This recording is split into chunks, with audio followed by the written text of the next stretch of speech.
Hello everyone, welcome back to App Mentor. In this video, I'm going to show you how to get the high voltage module in the First Descendant.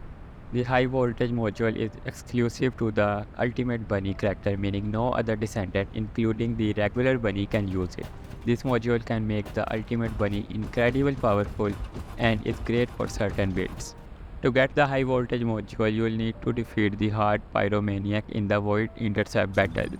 So if I open up my map and here it is, Void Intercept normal mode, and here you will need a level 66 for this, and here you have to defeat the pyromaniac. Be prepared for a grind as the drop rate is low, around 1 to 2%. It might take some time and luck to obtain it from defeating the pyromaniac. For ultimate bunny build, this trade-off is worth it, allowing you to clear regular enemies quickly and deal significant damage to bosses. That's it for today's video. If this video is helpful to you in any way, please hit that like button, subscribe to our channel, and thanks for watching.